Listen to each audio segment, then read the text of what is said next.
નમસ્કાર દર્શક મિત્રો, સુરત ચેનલના સમાચારમાં આપ સૌનું હાર્દિક સ્વાગત છે। સૌપ્રથમ એક નજર આજના મુખ્ય સમાચારો પર।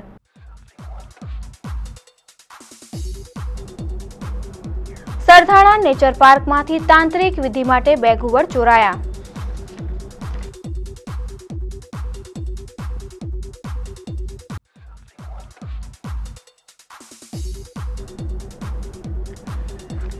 ડીઆર બાણા કોલેજમાં વિદ્યાર્થીઓ દ્વારા ડોગ્સ ડેનું અને કાચબા ડેનું ઉજવણી કરાઈ।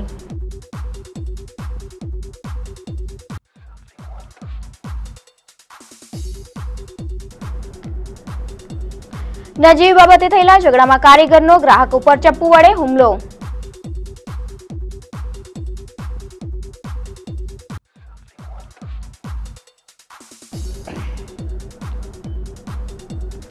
અને સુરત મહાનગરપાલિકા અને રાજ્ય સરકાર દ્વારા આયોજિત વોલીબોલની સ્પર્ધા યોજાઈ।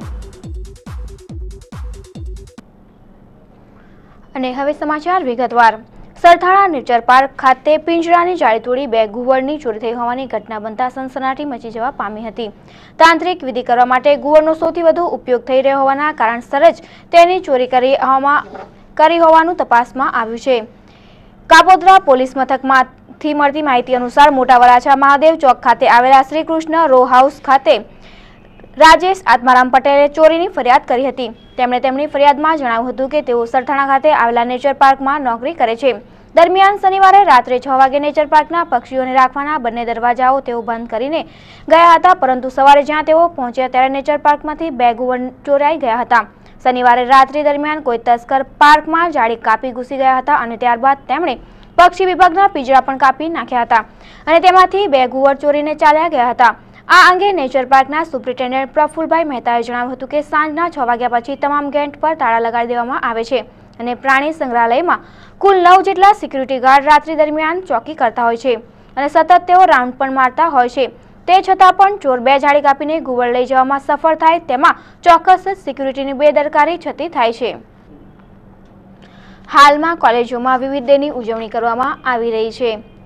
તે અંતર્ગત આજ રોજ ન્યૂ સિટી લાઇટ રોડ ઉપર આવેલા ડીઆર બાણા કોલેજમાં પેટ ડેની ઉજવણી કરવામાં આવી હતી। તેમાં વિદ્યાર્થીઓ કોલેજમાં પોતાના પાલતુ કૂતરાઓ તેમજ કાચબાઓ લઈને આવ્યા હતા।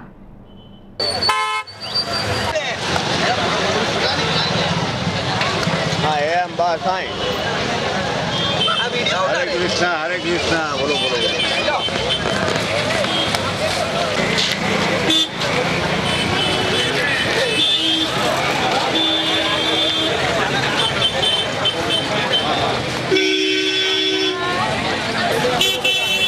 कई जगह आज जो लोग आदमी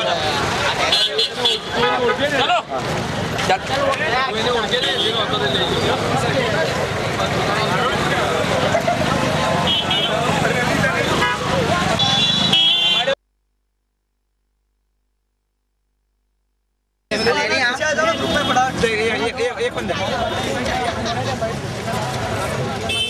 राज આપણે આવ્યો હારો મોરો આવે મારો ડાયરેક્ટ કઈ ના જો ડાયરેક્ટ કઈ ના તો આને લઈ જા હું કરે ચાલી પાણી બરાબર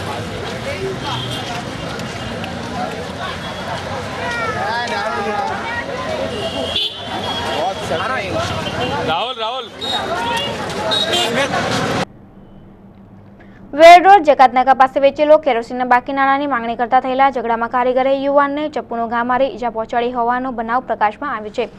અકળાનંદ સ્કૂલની સામે આવેલ વિષમનગરના પ્લોટ નંબર 163માં રહેતા ઇન્દ્રમણી હીરાલાલ બિંદ ઉંમર વર્ષ 40 ગઈકાલે રાત્રે 7:30 વાગે વેડ રોડ જકાતનાકા ઉપર આવેલ બાબુભાઈ કેરોસીનવાલાની લારી ઉપર કેરોસીન લેવા ગયા હતા, જ્યાં પત્નીએ અગાઉ લીધેલા કેરોસીનના રૂપિયા બાકી હોવાની બાબતે બાબુભાઈના કારીગરે ઇન્દ્રમણી સાથે અપશબ્દો વાપરતા બંને વચ્ચે ઉગ્ર ઝઘડો થયો હતો। બાબુભાઈના કારીગરે ઇન્દ્રમણીને જમણા હાથની આંગળી ઉપર ચપ્પુ માર્યો હતો। સારવાર માટે નવી સિવિલ હોસ્પિટલમાં દાખલ કરવામાં આવેલ છે। કતારગામ પોલીસે ગુનો નોંધી વધુ તપાસ હાથ ધરી છે।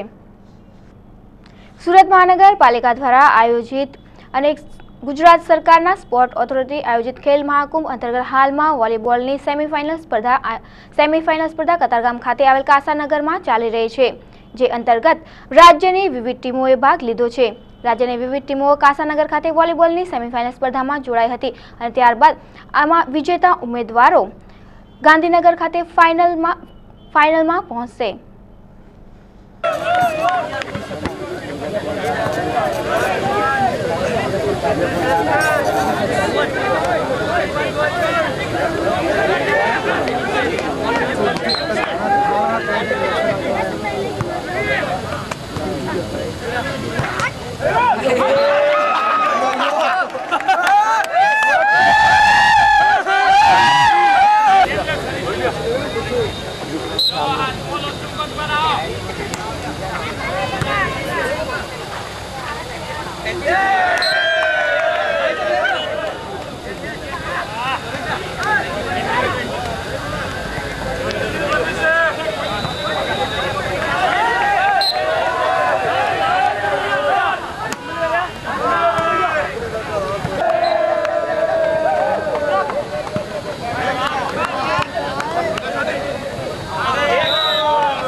બોલ વગાડ્યું એટલે પૂરું.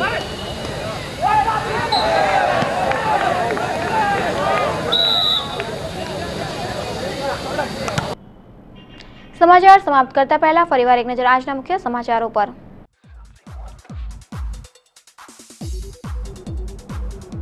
સરથાણા નેચર પાર્કમાંથી તાંત્રિક વિધિ માટે 2 ઘુવડ ચોરાયા.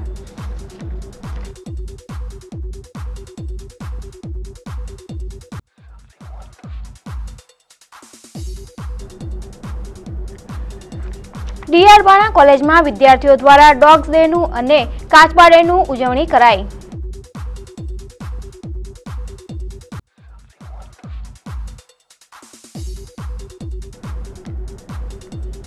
નજીવી બાબતે થયેલા ઝઘડામાં કારીગરનો ગ્રાહક ઉપર ચપ્પુ વડે હુમલો.